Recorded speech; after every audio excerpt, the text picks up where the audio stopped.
जी बिल्कुल, इस वक्त मेरे साथ NUH टैलेंट एजेंसी के ऑनर नुमानुल हक मौजूद हैं। मज़ीद जो है बातें उन्हीं के साथ करते हैं, उनसे पूछ लेते हैं। अस्सलाम वालेकुम सर। वालेकुम सलाम। थैंक यू आपके टाइम के लिए। Thank you so much. Sir सबसे पहले तो मैं आपसे ये क्वेश्चन करूँगी कि आपकी जो हमारी इंडस्ट्री है, शोबिस इंडस्ट्री है, इसमें जो है लड़कियाँ जो पढ़ी लिखी होती हैं उनका रुझान कितना होता है? बेसिकली अब बड़ी लड़कियां ज़्यादा आ रही हैं हमारी इंडस्ट्री में ना, और ये प्रोफेशनली एक इंडस्ट्री है और इसमें जैसे लड़कियां जॉब करती हैं या काम करती हैं, इस तरह as a model, as a actress, ये भी एक जॉब है और पढ़े लिखे लोगों को इसमें ज़्यादा अपॉर्चुनिटी है। तो मैं तो कहता हूँ पढ़े लिखे लोगों को ज़्यादा आगे आना चाहिए। बिल्कुल ठीक। सर शोबिस इंडस्ट्री जो है वो बहुत ही ज़्यादा, आप भी जानते हैं, हम लोग भी जानते हैं, बदनाम हो चुकी हुई है कुछ लोगों की वजह से। ऐसे जो लोग हैं लड़कियों को अक्सर कॉल्स करते हैं या सोशल मीडिया के ज़रिए किसी तरह से भी उनके साथ कांटेक्ट करते हैं, फिर उन्हें बुलाया जाता है और फिर उनको मिसयूज़ किया जाता है, मिसगाइड किया जाता है। उस हवाले से आप क्या कहेंगे? बेसिकली एक वर्ड है एजुकेशन। एजुकेशन की कमी है कि अगर कोई भी लड़की किसी टैलेंट एजेंसी या मॉडलिंग एजेंसी के थ्रू आए, थोड़ा एजुकेट हुए, उनको पता हो, नॉलेज हो, तो उनको कोई भी मिसयूज़ नहीं कर सकता। जब तक आपको बेसिक चीज़ों का पता होता है ना कि कैसे आपने आपको कैरी करना है, किन लोगों के साथ आपने चलना है, तो आपकी पर्सनैलिटी का, फिर आप मिसयूज़ नहीं हो सकती। इस एजुकेशन की कमी की वजह से ये होता है। बिल्कुल ठीक। सर आजकल लड़कियां जो है वो जल्दी आगे जाने के लिए, एक मुकाम तक पहुंचने के लिए बहुत जल्दबाजी से काम लेती हैं, बहुत ज़्यादा शॉर्टकट्स यूज़ करती हैं। उस हवाले से क्या कहेंगे? कोई भी फील्ड हो, कोई भी ऑक्यूपेशन हो, कोई भी फील्ड में, किसी में शॉर्टकट नहीं होता। हर चीज़ में मैंने आपको पहली वर्ड बताया कि एजुकेशन बहुत ज़रूरी है। जैसे आप डॉक्टर बने, इंजीनियर बने, एडवोकेट बने, कुछ भी बने, फैशन डिज़ाइनर इवन आप बने, तो आप डिग्री लेके आते हो, एजुकेशन लेके आते हो, प्रॉपर ट्रेनिंग के साथ आते, इवन कि हाउस जॉब आपको करनी पड़ती है, फिर जाके आप प्रोफेशनल होते हैं। इसी तरह मॉडलिंग में भी आपको कोई एजेंसी ज्वाइन करके बाकायदा प्रोफाइल बनानी पड़ती है, आपने अपनी काम करना पड़ता है, फिर आपको उसका रिवॉर्ड मिलता है। सर ज़्यादातर मॉडल्स जो है वो काम पे ध्यान देती हैं कि बैरूनी मुल्क के दौरों जो वो करते हैं, विजिट करते हैं, उन पे ज़्यादा फोकस किया जाता है? मेरे ख्याल से अगर जो टैलेंटेड लड़की है, जो उसको पाकिस्तान में अच्छा काम मिल जाता है, कहीं बाहर जाने की ज़रूरत नहीं पड़ती। और जो लड़कियां बाहर जाती हैं, बाहर के कंट्रीज़ को पाकिस्तानी मॉडल्स की ज़रूरत नहीं है। बिल्कुल ठीक, आपने बिल्कुल बिज़ा फरमाया। अच्छा सर, आपकी इतनी माशाल्लाह से ग्रूम होती हुई इंडस्ट्री है, ऊपर बुलंद बाला की तरफ जा रही है, तो आपके साथ जो है लोग किस तरह से कांटेक्ट करते हैं? आप एक मॉडल को कितनी देर में तैयार कर लेते हैं? कितनी देर में वो जो है वो ऑन बोर्ड हो जाती है?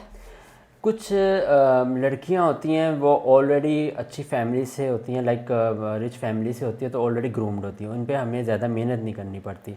कुछ लड़कियां मिडिल क्लास से आती हैं या बैकवर्ड फैमिली से आती हैं, तो उनके पे बहुत ज़्यादा मेहनत करनी पड़ती, क्योंकि अवेयरनेस उनको देना, उनको उठना बैठने का सलीका और तमीज़ वगैरह और ये चीज़ों में बहुत टाइम लग जाता है, तो उनमें ग्रूमिंग में बहुत टाइम लगता है। लड़कियां हमें कांटेक्ट करती है गूगल के ज़रिए, सर्च इंजन के ज़रिए, इंस्टाग्राम हमारा पेज है NUH टैलेंट के नाम से, तो उनको ईज़िली एक्सेस मिल जाता है। फिर हम ऐसे लड़कियों को हायर नहीं करते, पहले हम वर्कशॉप देते हैं, प्रॉपर ट्रेनिंग देते हैं, उनके पोर्टफोलियो प्रोफाइल बिल्ड करते हैं, फिर आगे हम ब्रांड्स को फॉरवर्ड करते हैं, फिर ब्रांड्स उनको सिलेक्ट करता है किसी शूट के लिए, इन काम के लिए। आपको कितनी देर हो गई है इस इंडस्ट्री से? ऑलमोस्ट 10 ईयर्स हो गया मुझे, और पंजाब में सबसे पहली मॉडलिंग एजेंसी मैंने ही बनाई थी, तो ये आज़ाद हमें हासिल है। ज़बरदस्त। सर आपको कैसा लगता है काम करके? कितना आप इस काम को कितना एंजॉय करते हैं? शुरू में मुझे बहुत प्रॉब्लम फेस करनी पड़ती थी, क्योंकि ये मॉडलिंग को अच्छा नहीं समझा जाता था स्टार्ट में ना, और इसको कोई प्रोफेशन या कोई एक जॉब नहीं समझते थे। लेकिन अब लोगों को अवेयरनेस हो गया, अब मुझे काम करने में मज़ा आता है, और लोग और पेरेंट्स बल्कि ख़ुद कांटेक्ट करते हैं कि हमारे बच्चों को प्रमोट करें और हमारे बच्चे को चांस दें। ज़बरदस्त। सर एक बंदा अगर आपके साथ कांटेक्ट करना चाहता हो, आपकी एजेंसी से सीखना चाहता हो, लर्निंग करना चाहता हो, तो मुझे बताएं कि वो आपको कितनी देर में कांटेक्ट, आपको इंस्टाग्राम पे या आपके फेसबुक पेज पे, या जैसे आपने और भी वेबसाइट्स का बताया, उनके ज़रिए आपसे कांटेक्ट करता, तो आप कितनी देर में उसको फीडबैक देते हैं, रिस्पॉन्स देते हैं? हम विदिन 24 आवर फीडबैक देते हैं। व्हाट्सएप पे अगर कोई भी हमें कांटेक्ट करे, अपनी पिक्चर सेंड करे, तो व्हाट्सएप पे हम उनको गाइड कर लेते हैं, तो इतना इशू नहीं होता। इंस्टाग्राम पेजेस के थ्रू हमें कांटेक्ट कर सकते हैं। NUH टैलेंट का पेज है और वेबसाइट है, और गूगल के ऊपर भी कांटेक्ट करें तो ईज़िली हमें एक्सेस मिल जाता है। नुमान साहब, यहाँ पे मैं आपसे एक और बहुत ज़्यादा इंपॉर्टेंट क्वेश्चन पूछना चाहूँगी कि जो छोटे देहात की लड़कियाँ होती हैं अक्सर घरों से निकल आती हैं माँ बाप की इजाज़त के बगैर, का वट जैसे भी निकल आती हैं, लड़के जो है उनको यहाँ पे ले आते हैं, बाद में उनको मिसगाइड किया जाता है, वो पे नहीं कर सकती, बहुत सारे उनको क्राइसिस फेस करने पड़ते हैं। आप इस हवाले से लड़कियों को क्या मैसेज देना चाहेंगे? आपका ये बहुत इम्पोर्टेंट और अच्छा सवाल है, अक्सर ये चैनल्स वाले नहीं पूछते, लेकिन आपने पूछा, ये बहुत अच्छी बात है। अच्छा, मुझे ना ये काफ़ी प्रॉब्लम फेस करनी पड़ती हैं कि कुछ लड़कियां घर से भाग के आती हैं, छोटे शहरों से भाग के आती हैं। बेसिकली इंस्टाग्राम या कुछ प्लेटफॉर्म है, उसके थ्रू ना लोग फेक अकाउंट बनाते हैं और लड़कियों को प्यार मोहब्बत के जाल में फंसाते हैं कि आप बहुत ब्यूटीफुल हो, आप गुड लुकिंग हो, तो हम आपको चांस देंगे, आपको लाहौर लेके आएंगे, तो आपको ना हीरोइन या एक्ट्रेस बनाएंगे, या शादी के भी बताते हैं। वो लड़कियों को घर से भगा के लाहौर लेके आते हैं, तो फिर वो जाके लड़कियों को आई थिंक 2-3 दिन अपने पास रखते हैं। फिर जब उनका ख़र्चा नहीं उठा सकते तो फिर लड़कियों को फोर्स करते हैं, आप एजेंसी में जाओ और शूट करो और हमें भी कमा के दो। वही लड़कियां वापस नहीं जा सकती, वापसी का रास्ता उनका ख़त्म हो जाता है, और यही माफिया को उनको फिर ये ब्लैकमेल करते हैं, टॉर्चर करते हैं कि ये मॉडलिंग करें या ऐसा काम करें कि वो पैसे कमा के दें। ऐसी लड़कियां हमारे पास आती है। जब हम ऐसी स्टोरी सुनते हैं, पहला सवाल हमारा ये होता है कि आपके पेरेंट्स से परमिशन है या फैमिली से परमिशन है। और वो कुछ लड़कियां बता देती हैं हम घर से भाग के आई हैं, कुछ लड़कियां बता देती हैं जी हमारी फैमिली से परमिशन है। जिस फैमिली से परमिशन हो तो फिर हम अलाउ करते हैं, वरना अगर ऐसी जो घर से भाग के आई होती हैं या माफिया के थ्रू आई होती हैं तो हम उनको यही सजेस्ट करते हैं आप अपने घर वापस जाओ, घर से परमिशन लेके आओ, क्योंकि इस तरह तो ये कोई भी माफिया वगैरह किसी लड़की को गुमराह करके ला के इनको ऐसे मिसयूज़ कर सकता है ना।